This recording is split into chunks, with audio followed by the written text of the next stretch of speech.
여러분 반갑습니다. 김덕기입니다. 자, 이번 시간에는요, 파트 3, 3급 기출사례 익히기입니다.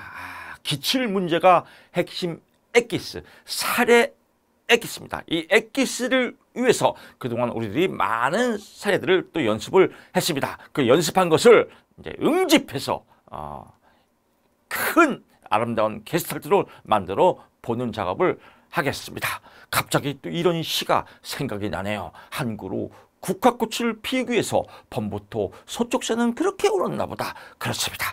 이 3급에 있는 기출 사례를 우리가 풀기 위해서 그동안 많은 연습들을 해왔습니다. 어떻게 아름답게 만드는지 본격적으로 출발을 해보겠습니다. 자, 파트 3. 물론 2급을 준비하시는 분들도 같이 동영상을 보게 되면 큰 도움이 될 겁니다. 이번 파트는요, 2014년부터 시작해서 2019년까지 실질적으로 면접시험에 합격했던 수험생들의 진술을 재구성한 겁니다. 그러니까 결론은 뭐냐면 이번 강의를 들으면 사례지에 대한 불안은 없어지겠다. 여러분들 강의를 들으면서 그런 생각을 했을 겁니다. 기본적인 괴인 관련 질문, 상담 관련 질문, 여러 가지 주변 관련 질문들은 이제 대충 감잡아서 알겠는데 사례지는 좀 어려운 거 아닌가? 사례에 대한 이 발표가 부담스럽지 않을까? 이런 불안이 몰려올 겁니다. 그래서 이번 강의를 통해서 여러분들은 그 불안을 아주 완벽하게 해소할 수 있을 겁니다. 왜 완벽하냐?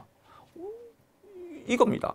완벽한 점수를 맞지 않아도 된다는 것이 완벽한 준비입니다. 완벽하게 해야 돼 라고 하는 건 이건 불안전성이에요.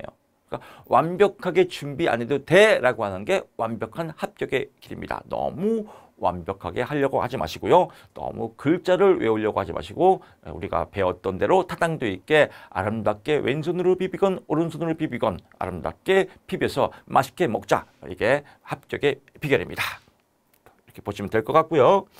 여기 2014년부터 2019년 요 사이에 나왔던 어떤 질문의 내용이든지 이 내용이 여러분 면접 시험에 사례제 나올 때 나올 겁니다. 벌써 답을 알았으면 쉽지 않습니까? 이 중에서 어떤 식으로 답변하면 되겠다라고 하는 리허설, 예행 연습이기 때문에 벌써 다 끝난 거예요. 문제 다 알려주고 또 방향 다 알려주고 목적지 다 알려주고 다만 목적지를 완벽하게 가라. 방향을 똑바로 가라. 그런 거 아니거든요. 신앙으로 보게 되면 인생의 목적지 천국이 있습니다. 천국으로 가는 방향성만 잡으면 돼요. 방향에 조금 이렇게 흔들려도 되겠고 방향에 조금 삐뚤어도 되겠고 이건 방향의 중요성은 아니에요. 방향만 우상향으로 맞으면 되겠다. 그래서 방향만 잡으면 된다. 목적지 합격에 이른다. 뭐 이렇게 여러분 보시면 될 것 같습니다. 너무 부담스럽게 생각하지 마시고요. 가볍게 여러분 임해 주시기 바랍니다. 19년, 18회죠. 19년 실질적인 사례 기출 질문입니다.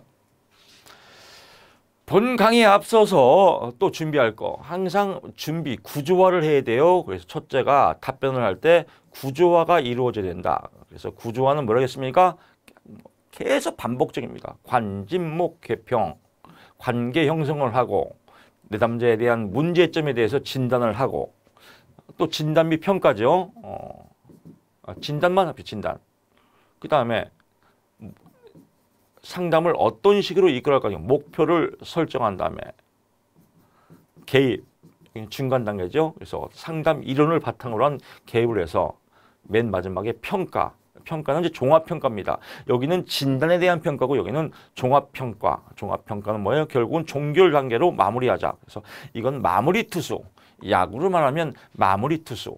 이쪽은 중간 게트 요원들. 중간. 여기는 선발 투수. 그래서 선발 투수가 잘 던지고 중간 게트 요원이 잘 이어져고 마무리 투수가 마무리하자. 이런 서론, 본론, 결론의 개념으로 답변을 구성하자라고 보고요.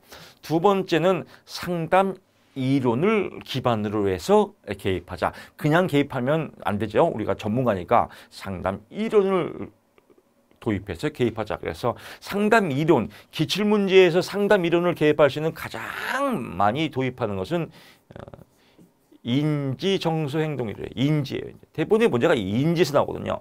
인지정서행동이론, 합리정서행동이론에서도 가장 중요한 건 인지가 제일 중요하다. 이게 핵심 이론이거든요. 인지가 제일 중요해요. 모든 문제점들의 포인트는 인지에서 나오거든요. 그래서 인지치료.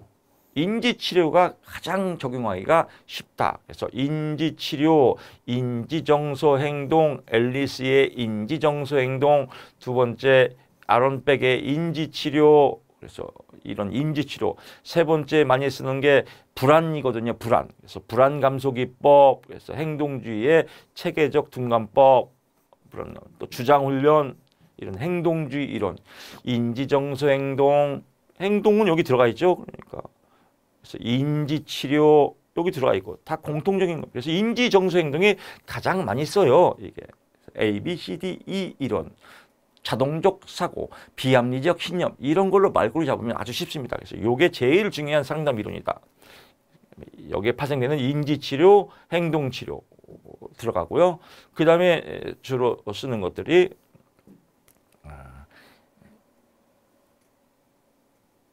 앨리스가 아니죠. 저기 일무공, 공감적 이해, 일치성, 갑자기 막 생각이 안 날 때도 있습니다. 그래서 로저스의 인간 중심 상담.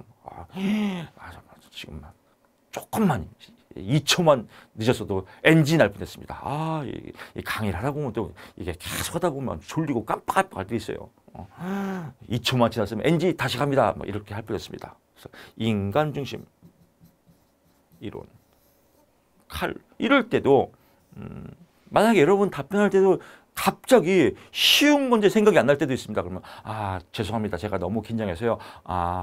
이렇게 해서 한 박자 쉬고 그렇습니다. 인간 중심 상담, 칼 로저스의 인간 중심 상담, 진실성, 일치성, 무조건적 수용, 공감적 이해를 통해서 상담 이론을 펼쳐가겠습니다. 이렇게 대답해도 돼요. 긴장을 할 수 있거든요. 그래서 이렇게 보고요.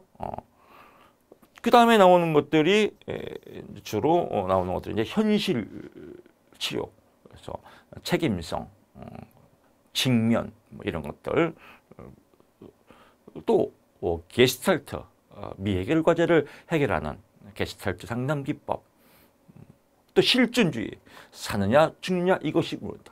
피해자적 입장에서 자유와 책임을 지게끔 현실적으로 도와주는 것, 뭐 이런 이론들. 를 기반으로 제일 많이 써요. 그래서 다시 한번 갑니다.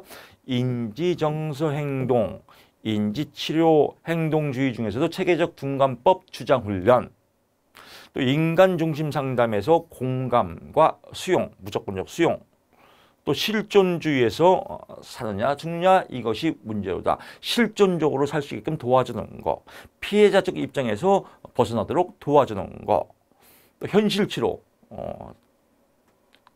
자기 인생에 대해서 책임지고 각성을 통해서 현실을 똑바로 살아라. 또 게스탈트도 각성이 중요하죠. 자각과 각성을 통해서 자기 인생을 잘 살아라. 미해결 과제에서 해결하라. 이런 내용들을 갖고 풀어헤치면 됩니다. 그래서 전체적인 내용보다는 이런 이론을 갖고 풀어헤치자 이렇게 생각하시면 여러분 쉬울 겁니다. 그래서 기본적으로 너무 많은 복잡해요. 요 정도의 이론을 갖고 말짓기를 하자 이렇게 생각하시면 마음이 편할 겁니다. 이론 내가 좀 불안한데 라고 하면 여러분들이 상담 이론에서 다시 한번 기본수 강의를 들으시면 도움이 많이 될 것 같습니다. 자, 본격적으로 출발해 보실게요. 소외감, 중학교 이렇게 지우고 시작을 할게요. 그래서 지우게 쫙 지워지었습니다. 지울 때 너무 막 마음이 개운하지 않나요? 이렇게 마음이 아주 깨끗해지는 느낌이 들어갑니다. 그래서 잘 지워졌죠? 그렇습니다. 깨끗이 지웠고 새로운 마음으로 이제 출발해 보겠습니다. 소외감, 중학교 3학년에 재학 중인 최고는 어머니의 손에 끌려서 비자발적으로 상담실에 오게 됐지. 비자발적으로, 즉 끌려왔다 이겁니다. 상담사를 마주한 최고는 많은 뜻들이 자신을 인정하고 칭찬하고 있어 아무런 문제가 없다. 필요치 않는데 내가 왜 왔을까라고 끌려온 겁니다. 그러면서 학교 반 친구들이 다 거짓말쟁이들이고 이기적이며 나쁜 놈들이라고 이야기하고 선생님 또한 공부 잘하는 애들만 자신을 첩하고 있다. 뭐 이렇게 하니까 끌려왔겠죠. 이런 문제가 있어서 왔다 이겁니다. 문제를 빨리 해결해야 됩니다. 초등학교 6학년 때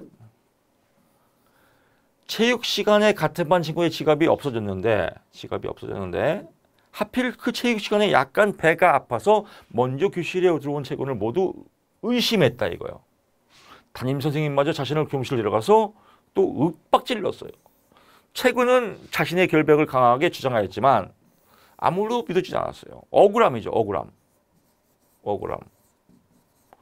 채군의 부모에게도 학교에 연락을 했는데 부모마저도 의심했어요. 몇 번 용돈이 공하고 어머니의 지갑을 손댄 적이 있었기 때문에 부모도 의심했다 이겁니다. 잃어버린 지갑은 결국 나오지 않았지만 손버릇이 나쁜 애라고 낙인이 됐다. 낙인.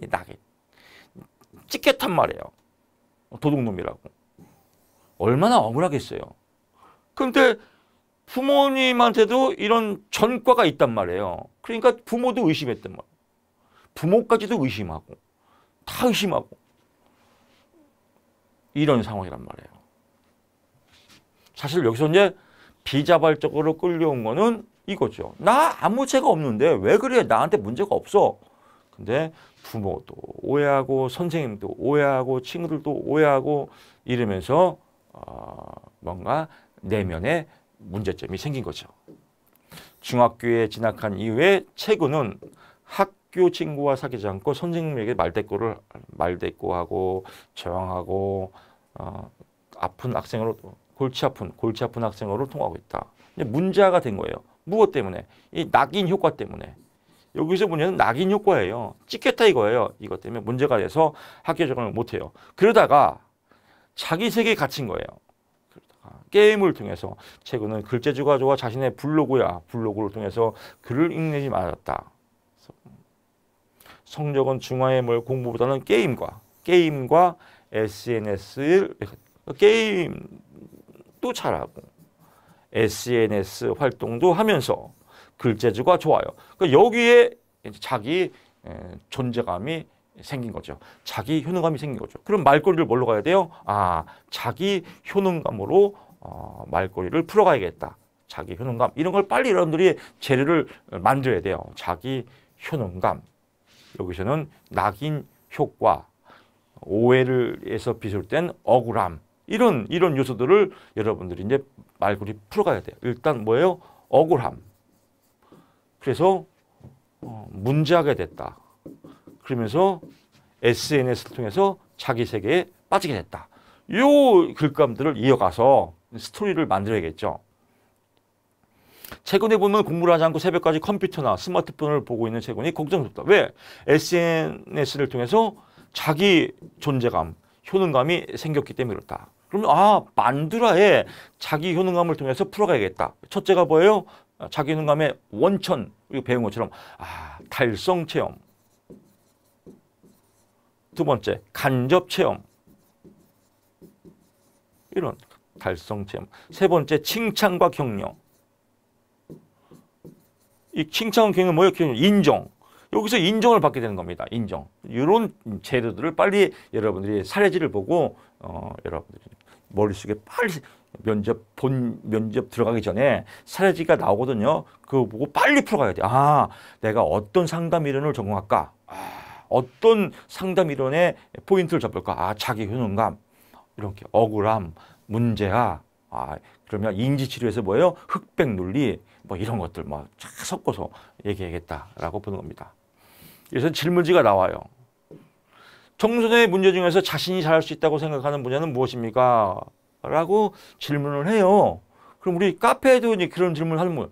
교수님, 책에 무슨 대답이 잘못된 거 아니에요? 사례지가 이건데 이건 질문이 잘못된 거 아니에요? 라고 하는데 이 사례지를 주고 여기에 또 부합된 내용을 물어보는 거예요. 그러니까 이런 거 카페에 글 올리지 마세요. 이 내용인데 왜 갑자기 청소년 문제 뭐가 잘못되게 책에 오타된 거 아니에요? 라고 하는 게 아니라 이 사례지에 대한 간접 질문들을 하는 겁니다. 질문자가. 그래서 이제 면접관이에요. 사례지 받고 꼭 이것만 물어보는 게 아니라 청소년 문제 중에 자신 이렇게 물어봐요. 그럼 얘와 연관된 거를 말하는 거예요. 스마트폰, 인터넷 과다 사용에 대해서 제가 전문적으로 아주 공부를 많이 하고 관심 있는 분야입니다. 이런 내용이니까 학급 폭력, 명예훼손 이런 거에 대해서 또 전문적으로 제가 관심 분야라고 생각합니다. 여기에 관심 분야라고 하면 이런 것들 청소년의 문제, 학업 중단, 자해, 자살 이런 것들에 대해서 분야가 관심 있습니다. 이런 거는 그냥 점수를 주기 위한 거잖아요. 그냥 일반적인 질문이죠. 여기서 청소년의 문제 중에서 자신이 잘할 수 있다고 생각하는 분야는 무엇입니까? 없는데요? 이러면 탈락이겠죠. 그리고 자신이 잘할 수 있는 분야가 없기 때문에 청소년 상담사를 공부했어요. 이렇게 하면 아주 그냥 잡복 그냥 집에 가세요. 이렇게 되는 겁니다. 이런 건 이제 객관적인 답이겠죠. 이제 여기서는 본 게임이죠. 위 사례에서 상담의 목표를 잡는다면 인지적 왜곡의 문제점은 인지적 왜곡이라고 생각합니다. 그래서 인지적 왜곡에 대한 수정이 필요합니다. 인지가 뭐겠어요? 대가리가 잘못됐다. 인지적 왜곡 나오면 뭐가 나와요? 인지적 흑백 논리, 또 자의적 해석, 임의적 해석이죠. 임의적 해석, 임의적 추론, 또 선택적 추상화, 또 개인화. 개인화를 여러분 많이 써요. 개인화. 개인화는 뭐냐면 이거예요. 개인화라는 것은 간단해요.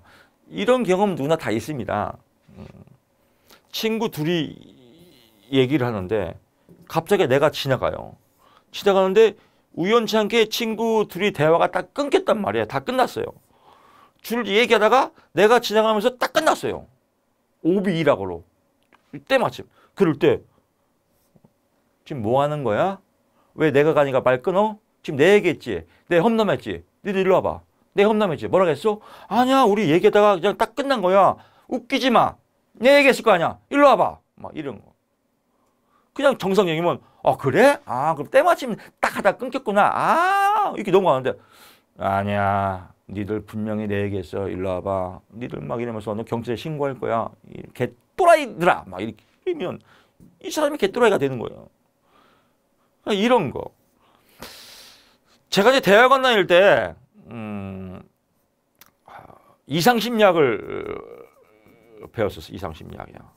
이상심리학 보면요. 이상심리학에 우리가 MMPI의 임상척도에 보면 이 MMPI의 임상척도가 다 이상심리학에 대한 내용이에요. 강박증, 편집증, 정신분열증, 조현병이라고 하죠. 정신분열증 이런 거 다 공부하는데 여기에 MMPI 척도는 그렇습니다. MMPI는 원래 정신병동에서 임상 실험을 통해서 만난 거기 때문에요. 병명이 배웠죠. 강박증, 조현병, 이런 우울증 없는 사람이 어디 있어요. 다 있는 조울증. 이 범주를 정상범주라고 그래요. 이 정상범주에서 특히 모관한 걸 가려내는 게 이상심리학이에요. 그래서 여러분 만약에 어떤 심리검사 할 때 이런 거 있습니까? 매우 그렇다. 보통이다. 나는 밥을 좋아한다. 매우 싫어한다. 이런 것들을 골라내는 거예요. 매우 싫어한다. 매우 싫어 이런 것을 F척도. 정상인보다 다르다. 이걸 가려내는 게 F척도예요. 밥을 좋아하면 웬만한 사람은 그냥 밥 먹는 거 보통이다. 싫으면 싫다. 근데 밥은 매우 싫어한다. 밥을 매우 싫어해? 그럼 뭐 먹고 살아? 저 사람 이상한데? F척도를 빼는 거. 이게 이상척도예요. 이런 걸 보는 게 MMPI거든요. 그러니까 MMPI에서는 보통이다, 그렇다, 안 그렇다. 여긴 정상범주예요. 근데 매우 그렇다, 매우 안 그렇다. 나는 노래방을 좋아한다, 매우 싫어한다. 이런 세상 부적응자. 노래방을 싫어할 수 있으면 매우 싫어한다. 이런 것들을 보는 겁니다. 그래서 여러분들한테 이제 이런 내용들, 이런 검사지를 볼 때 되면요. 양극단을 피하자. 양극단을 가려내는 게 MMPI의 목적이에요. 양극단이 점수가 너무 많다. 그럼 이 사람 세상 부적응자 이렇게 보는 겁니다. 그러니까 이런 혹시 여러분들이 적성검사나 무슨 검사지 볼 때 오척도 매우 그렇다 안 그렇다 나갈 때 이럴 때는 양극단을 피하자라고 또 보는 것도 좋아요. 실질적인 사례가 이렇습니다. 여러분 뉴스에서 봤을 거예요. 전국 수석자가 있어요. 전국 수석. 수능 전국 수석이에요. 수능 전국 수석인데 수능 전국 수석 1등이 전국 1등하네요. 얘는 뭘 집어넣어도 다 대학에 붙게 돼 있어요. 1등인데. 서울대학교 의대인가 뭘 넣었어요. 면접에서 떨어졌어요. 면접에 볼 때 적성검사 봤거든요. 이 적성검사가 MMPI 요소예요. 이때 이 학생이 자기 블로그에 이렇게 썼다고 합니다. 저는 면접을 잘 봤는데 왜 떨어졌는지 몰라요. 이렇게 썼거든요.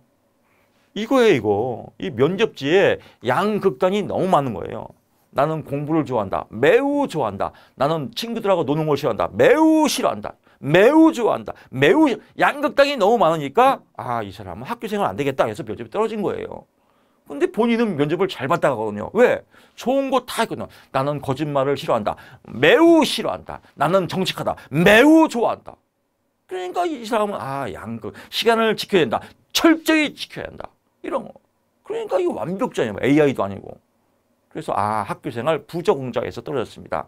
그러니까 여러분들 참고하시라고 제가 말씀을 드린 겁니다. 우리가 살면서 또 시험도 많이 보고 면접도 많이 보고 이러지 않습니까? 또 상담자로서 실질적으로 면접을 보는 거니까. 그래서 나도 대답할 때 이 양극단을 피해야겠다라고 보시면 될 것 같습니다. 이 이상심리학이에요. 이상심리학 배울 때 다 그래요. 끝나고 이제 대학원 수업 끝나고 밥 먹을 때 또 술 먹을 때 그래요. 다 내 얘기 같아. 나 이상한가 봐. 나 또라이인가 봐. 저거 다 내 이야기야. 모이면 대학원생 다 그래요. 다 내 얘기예요. 왜? 인간은 누구나 다 똑같거든요. 강박증 이런 거 있잖아요, 여러분. 집에 갔는데 갑자기 내가 집 잠궜나? 내 가스불 잠궜나? 다시 한번 확인해야지. 이런 거 강박증. 이런 거는 누구나 다 있거든요. 가만있어 봐. 집 잠궜나? 가스불 잠궜나? 확인하고. 이런 거는 정상 범죄예요. 근데 잠궜나? 잠궜지. 또 잠궜나? 잠궜지. 또 잠궜나? 집에 못 가요. 약속을 못 가. 집에 가는 게 다른 데를 못 가요. 가스불 잠궜나? 잠궜네? 또 잠궜나? 이러다가 맨날 학교도 못 가고. 이거는 이제 병이죠. 고쳐야죠. 이런 것들을 가려내는 게 이상심리학입니다. 그래서 여러분 공부하실 때 나도 저렇네? 나도 저렇네? 나 정신병자 아니야? 그런 거 아니거든요. 누구나 다 평범하게 다 이상심리학은 공존한다. 다만 양극단을 가려내는 게 심리검사고 심리검사의 본질이다라고 생각하시면 좋을 것 같습니다. 이런 걸 알고 여러분들이 상담을 해야죠. 그래서 검사는 검사일 뿐이다 라고 내담자에게 상담을 또 전문가 상담가로서 또 하실 때 설명을 안내를 해야 되지 않겠습니까? 그래서 인지적 왜곡 수정사 인지. 초등학교 때부터 당한 배신감, 이제 배신감이죠. 소외감을 충분히 해요. 그때 얼마나 억울했겠어요. 그랬군요. 저 같아도 억울했을 것 같아요. 그런 일이 있었군요. 공감해주고 초등학교와 중학교의 교사와 친구는 같지 않다. 그때는 그랬지만 지금은 중학생 그때 일은 잊어버리시고 세상은 완벽할 수 없어요. 그래서 당위성의 오류. 세상은 공평하지 않다. 세상은 절대로 똑같지 않다. 정의롭지 않다. 그럼에도 살아가는 게 우리네 인생이다. 그래서 이렇게 자동적 사고나 또 인지적 오류로 또 여러분들이 수정해서 답변을 해야겠죠. 인지치료도 사실은 인지정서 행동 안에 들어가는 거예요. 그러니까 인지치료만 뺀 거고 행동주의도 인지정서에서 행동을 들어간 거고 사실은 앨리스가 좋은 걸 다 빼낸 거예요. 그래서 뭐 자동적 사고도 인지치료나 인지정서 행동에도 같이 부합되는 거고 그렇습니다. 또 친구들이 실제 자기에 대해서 태도와 자신의 신념을 비교해보게. 접속해서 친구들이 자신을 인정하고 우정을 나눌 수 있는 친구인지, 인터넷 친구들이 진정한 친구인지 또 확인해보게. 학교 부적응 개선하게. 친구들에게 자신의 블로그를 소개해서 같이 공유하면서 친해지기. 이건 이제 긍정적 효과죠. 친구에게 먼저 접근해서 이야기해보게. 친구들에게 말대꾸하지 않고 공손하게 이야기해보게. 이걸 그대로 답변하는 게 아니야. 이런 걸 갖고 여러분들이 말짓기를 하라는 참고용이지. 이걸 위해서 교사들에게 말대꾸하기 이렇게 하는 거 아니에요? 이렇게 하는 분 분명히 있어요. 그래서 이런 분은 성격 고쳐야 돼요. 이런 내용을 갖고 말짓기를 하는 양념을 뽑아내죠. 그러면 난 이거 필요 없어. 이게 나하고는 안 맞는 것 같아. 그럼 난 이걸로 가야지. 그래. 친구들에게 자신의 블로그를 소개하고 친구들과 공유하면서 친밀감을 형성하고 또 새로운 우정관계를 쌓도록 노력해야겠다. 그래서 학교 생활을 긍정적으로 참여할수록 개선할수록 도와주는 상담 이론을 펼치겠습니다. 이렇게 가야죠. 이건 두 개만 친구에게 먼저 접근해서 내가 내 블로그를 소개하고 이 블로그에서 같이 공유하면서 친해지면서 새로운 교우 관계를 접해서 학교 생활에 능동적으로 적응을 하겠습니다. 이런 인지치료적 입장을 상담자로서 부각시켰습니다. 이렇게 하면 되겠죠. 나는 그러면 이거는 나하고 안 맞는데 그럼 아니면 버리면 돼요. 교수님 이 말과 이 말을 섞으면 어떻게 해요? 그거는 내 맘 아니에요. 섞고 싶으면 섞고 안 맞으면 안 섞고. 실제 우정 나누기 이것도 마찬가지죠. 인터넷상에서 교류하는 친구는 교류의 특성상 진정한 우정을 나누기는 어렵다. 나누기도 어렵기도 하지만 나누기도 하죠. 요즘은 인터넷 세상이니까. 그래서 깨닫게 하게 이렇게 말하기도 하고 나는 인터넷상에 교류하는 친구도 또 자기 내면을 공감할 수 있는 친구이기 때문에 함께 적극적으로 공유하면서 이 에너지를 학교 생활에 같이 부합시키겠습니다. 이렇게 해도 되고요. 교수님 이렇게 대답하면 인터넷에서는 하면 안 되네요. 이렇게 하는 게 아니에요. 이런 답변도 있고 저런 답변도 있고 이건 예시를 보는 거니까요. 운동이나 취미 이거 좋네요. 운동이나 취미생활을 같이 하여 학교를 친해지게 한다. 친한 친구에게 과거에 있던 일을 고백해서 내면의 찌꺼기를 토해내는. 그래서 초등학교 때 내가 이런 일을 겪었는데 이런 내면의 찌꺼기를 미해결 과제를 새로운 친구에게 토해내서 또 위로받고 내면을 이렇게 해소하겠다. 아름답지 않나요? 그럼 상담사 이 면접관 뻑가요. 네가 나보다 낫다. 네가 왜 거기서 나와? 이렇게 말을 하지 않겠습니까? 얼마나 멋져요. 이런 거 갖고 이제 말꼬리 잡아서 내 남자의 인지적 오류에 대해서 설명해서 인간은 완벽하지 않다. 세상은 공정하지 않다. 그래서 너무 완벽하려 하지 마라. 사람은 누구나 다 오해받을 수 있다. 그래서 중학교 가서 네가 잘하는 지금 인터넷 블로그상에 게임도 공유하고 하지만 너무 공유하면 또 중독할 수 있으니까 게임을 적당히 하는 이런 친구들과 대화도 필요하고 또 인터넷 글짓기 하는 내 글을 인터넷 공유해서 이걸 학교로 끄집어내서 학교의 새로운 친구와 만나서 그 새로운 친구에게 과거에 있던 내 미해결 과제를 토해내서 또 해결하는 그런 방법을 추천하겠습니다. 우와 아름다워라 합격 가세요 이렇게 할 것 같습니다. 그리고 그래서 더 나가서 운동과 취미생활을 또 함께해서 친구들과 새로운 교우관계를 형성하도록 돕겠습니다. 아름다워라. 비자발적인 내담자의 상담에서 부모님이 상담이 필요하다고 상담자가 이야기하는데 이를 부모가 거부하면 어떻게 하겠냐 이거예요. 비자발적인 내담자의 상담에서 부모님이 상담이 필요해요. 부모가 문제라는 거죠. 이럴 때 부모가 내가 왜 문제야? 이렇게 할 때 부모가 상담을 거부하는 점 상담이라는 게 항상 이해하고 어려우시겠지만 그럼요. 충분히 이해갑니다. 부모님으로서 참 이해가죠. 하지만 또 상담을 해보니까 또 이러이러한 또 문제점이 또 있으니까 조금 이해를 부탁드리십니다. 그래서 충분히 이해하고 공감하니까 나오지 마세요. 이게 아니에요. 이해하고. 해당 부모가 상담을 어떻게 인식하는지 탐색한다. 그래서 점점 탐색해서 끌어들여야죠. 부모가 자신들이 문제가 없고 자녀에게 문제가 있다고 생각하는 상담은 자녀가 받아야 한다고 생각한다. 이런 어쩌죠 하면 이럴 때 이제 내용을 갖고 관찰되고 심리검사로 나타나는 내담자의 정서적, 인지적, 행동 문제가 부모의 양육 방식과 태도, 직감적 연관되어 있다는 걸 조짐 있게 전달하는 거서 사실은 부모님으로서 사랑을 다 줬는데 또 사랑은 주는 것만큼 받는 자의 입장에서도 다를 수 있습니다. 그래서 자식 입장에서는 부모님의 사랑을 다 주셨지만 정말 훌륭한 일을 하셨습니다. 이렇게 인정을 해줘야 돼요. 감정을 받아줘요.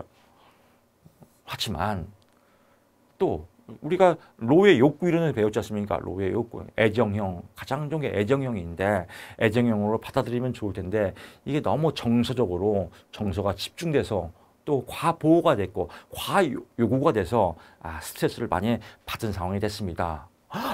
그랬군요. 나도 몰랐어요. 뭐 이렇게 이제 또 이뤄지겠죠. 그래서 내담자의 이런 이론을 갖고 배우는 거예요. 정서, 집중형의 두 가지가 있지 않습니까? 과보호형, 과요구형.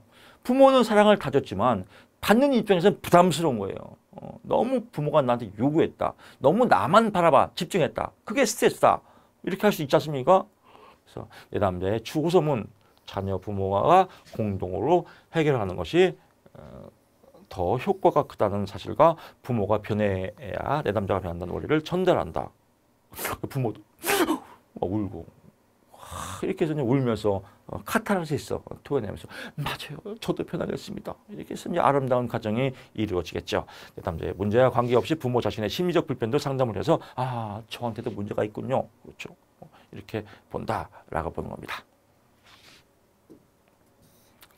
성적 고민은 여러분 이제 큰 틀을 잡았잖아요. 그래서 항상 이런 식으로 상담을 연다라고 보시면 됩니다. 성적 고민에 대한 내용들은 보통 연도별로 3가지 사례들이 나오거든요. 3개 사례, 4개 사례 정도 나오는데 뭐 이번 시간에는 첫 기출 사례에 대한 강의니까 여기까지 하시고 다음 시간에 이제 속도를 내서 고속 질주를 하겠습니다. 성적 고민은 다음 시간에 여러분 찾아뵙겠습니다. 고맙습니다. 김덕희였습니다.